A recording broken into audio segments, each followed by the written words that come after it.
Hi, I'm Renee Bloom, and today I'm going to teach you how to trim between the eyes of a shaggy-haired dog.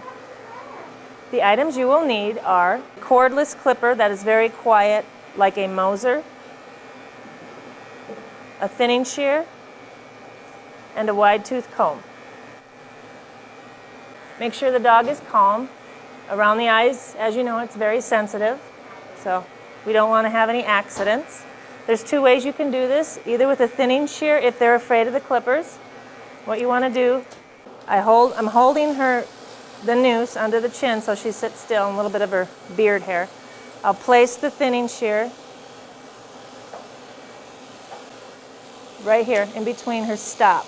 This is called the stop. And just clip, clip, clip just a whole bunch of times. See how she's not afraid of that? Pull it away. And the other side, angle it down. And make sure you're not getting any skin. Okay, there we go.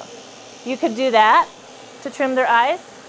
Or if you want a much more clean look, like this dog has some tearing, you take your Moser, cordless clipper, adjust it on, equivalent to a 15 or a 10 blade, and angle it again as you would the thinning shear. Angle. And see how her eyes are closing? That's important. It's scary. They should close their eyes. If they don't close their eyes, there's a chance you could hurt them.